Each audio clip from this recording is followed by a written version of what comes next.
Այսօր արտակարգ իրավիճակների նախարարությունը իր գործունեությունը ծավալում է հիմնական ներքոհիշյալ ուղղություններով։ Այնի կարևորագույն ուղղություններն են ճգնաժամային կառավարման կենտրոնների ստեղծումը մարզերում, 911 ծառայության զարգացումը, բարելավումը եւ մարզերում 911 ծառայությունների ստեղծումը։ Ինչպես գիտեք, կառավարության որոշմամբ նախարարությանն են հատկացվել Ստեփանավանի եւ Կապանի օդանավակայանները եւ արտակարգ իրավիճակների նախարարության կարևորագույն խնդիրն է լինելու այս երկու օդանավակայանների վերագործարկումը, ինչպես նաեւ փոքր ավիացիայի ստեղծումը։ Այդ ավիացիան մեր հանրապետությունում կիրականացնի ինչպես որոնողափրկարարական, այնպես էլ անտառային հրդեհների ժամանակ հրդեհաշիջման աշխատանքներ եւ ուսումնասիրելով միջազգային փորձը նաեւ ձեռնարկվում են քայլեր, որ այդ ավիացիան օգտագործվի նաեւ հակակարգտային պայքարում։ Մի շաբաթ առաջ մեզ մոտ էր հանրապետության նախագահ Սերժ Սարգսյանը եւ նախագահի հանձնարարականներից էր նաեւ այնպես անել, որ այն որակյալ ծառայությունը 911-ի, որ այսօր մատուցվում է Երևանում, հասնի նաեւ հեռավոր մարզեր, հեռավոր գյուղեր եւ ինչպես նշեց նա, որ քաղաքացուն բոլորովին էլ չի հետաքրքրում, թե ով է իրեն սպասարկում, ով է իրեն արձագանքում, այլ կարևորն այն է, որ նա զանգահարելով մի համարով կարողանա ստանալ այն որակյալ օգնությունը, որ այսօր արտակարգ իրավիճակների նախարարությունը կարողանում է ապահովել Երևանում եւ պիտի ավելի զարգացնի եւ 911 ծառայություններ ստեղծի նաեւ մարզերում։ 911-ի խնդիրը ոչ միայն հանրապետության նախագահն է կարևորում, այլև այսօր մեր ժողովուրդը իր մաշկի վրա զգում է փրկարար ծառայության, այդ կարևորագույն ծառայության օգնությունը եւ մեր կանչերը վկայում են, որ դրանք վերաբերում են ոչ միայն բնական տեխնացին աղետներին, տարբեր տեսակի ճանապարհատրանսպորտային պատահարներին, այլ նաեւ մարդկանց նեղ պահին, եւ դա մեր նախարարի հանձնարարականն է, ամենանեղ պահին մարդկանց օգնության հասնել, երբ որ ներսում երեխա է մնացել, երբ որ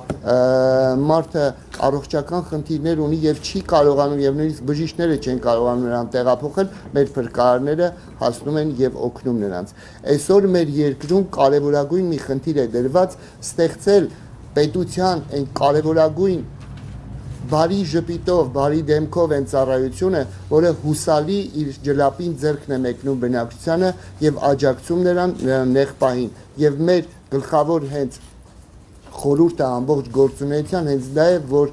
մենք դժվար պահին միշտ ձեր կողքին ենք եւ մեր բնակչությունը պիտի իմանա, որ կա այսպիսի մի ծառայություն, որը իր ամենադժվար պահին իր կողքին կլինի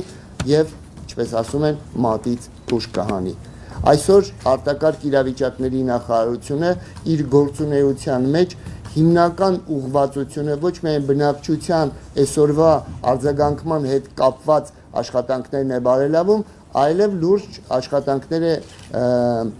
կատարում տարբեր տեսակի արտակարգ իրավիճակների կանխատեսման, դրանց կանխարգելման եւ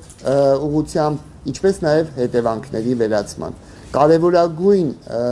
մի ուղղություն է մեզ համար լինելու այս տարի հայ-ռուսական փրկարարական մարդասիրական արձագանքման կենտրոնի ստեղծումը։ Ռուսաստանի կողմից կներդրվի մոտ 12 միլիոն դոլարին համարժեք տարբեր տեսակի սարքավորումներ, ավտոմեքենաներ, նաեւ ուղղաթիռ եւ մենք Բալահովտում արդեն նորոգումներ են կատարում, հսկայածավալ աշխատանք է կատարվել եւ մենք ունենանք փրկարարական արձագանքման միջազգային մարդասիրական այն կենտրոնը տարածաշրջանային, որը կարողանա ոչ միայն մեզ արձագանքել, այլ նաեւ մեր հարևաններին եւ որտեղ որ հարկ կլինի։ Սրան զուգահեռ նշեմ նաեւ, որ Ինսարակ կազմակերպության, Ինսարակը դա միջազգային կազմակերպություն է, որը իդեպ ստեղծվել է Սպիտակի երկրաշարժից հետո մեզ օգնության եկած շվեյցարացի փրկարարների կողմից եւ շվեդների,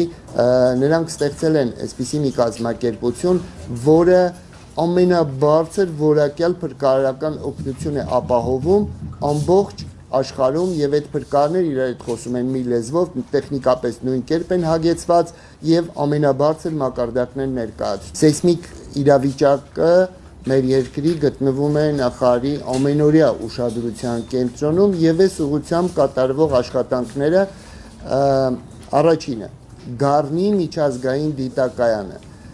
լուրջ միջոցներ են ներդրվում եւ միջազգային կառույցներ են ներգրավվում Գառնի խզվածքի վրա ստեղծված Գառնի դիտակայանը միջազգային խոշոր գիտական կենտրոն ստեղծելու համար։ Այնտեղ է տեղադրված աշխարհում եզակի դեֆորմոգրաֆը, ինչպես նաեւ կա թեքաչափ, որը նույնպես եզակի է, այնտեղ բավական խորն է,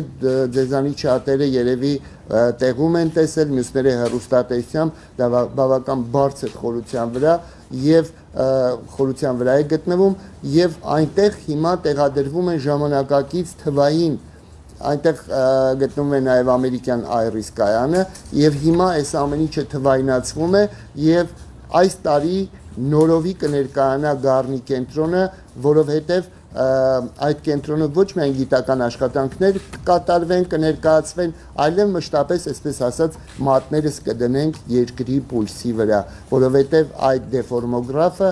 որը ցույց է տալիս երկրի շարժը ամենակարևորը երկրաշարժից առաջ, եւ մենք հնարավորություն ունենք որոշակի, այսպես գիտելիքներ եւ տեղեկատվություն ստանալ երկրաշարժերի մասին։ Մեր երկրում գտնվող 150 սեյսմիկ կայանները այսօր նրանց մեծ մասը մաշված են եւ աշխատանքներ են կատարվում ինչպես ճապոնացիների, այնպես էլ ֆրանսիացիների, գերմանացիների, ամերիկացիների, ռուսների հետ, ինչպես նաեւ միջազգային մի շարք կազմակերպությունների ՄԱԳԱՏԵ-ի, ՄԱԿ-ի եւ էլի ֆրանսիական մի կազմակերպության հետ, որպեսզի մենք կարողանանք մեզ մոտ ստեղծել սեյսմիկ ժամանակակից կայաններից բաղկացած մի համակարգ, որը կարողանա իրականացնել մշտադիտարկում եւ մենք կարողանանք քիչ թե շատ մոտենալ այսօր մենք վստահ մոտեցել ենք երկարաժամկետ կանխատեսումներին, բայց կարողանանք ավելի վստահ մոտենալ նաեւ կարճաժամկետ կանխատեսումներին։ Այս ուղղությամբ աշխատանքները շարունակվում են, կայաններ են անընդհատ տեղադրում, որոնց մասին մենք ձեզ անընդհատ զեկուցում ենք եւ բացի սեյսմիկ, բացի փրկարար, բացի նաեւ ռեզերվները, ես ձեզ զեկուցեցի, որ մենք ստեղծում ենք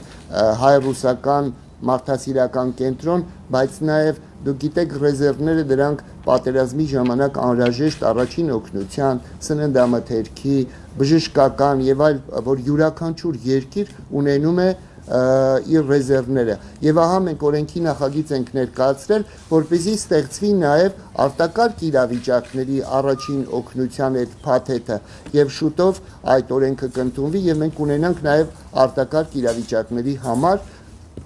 ոչ միայն առաջին օգնության, այլև սննդամթերքի եւ վրանների տարաբնույթ, այսպես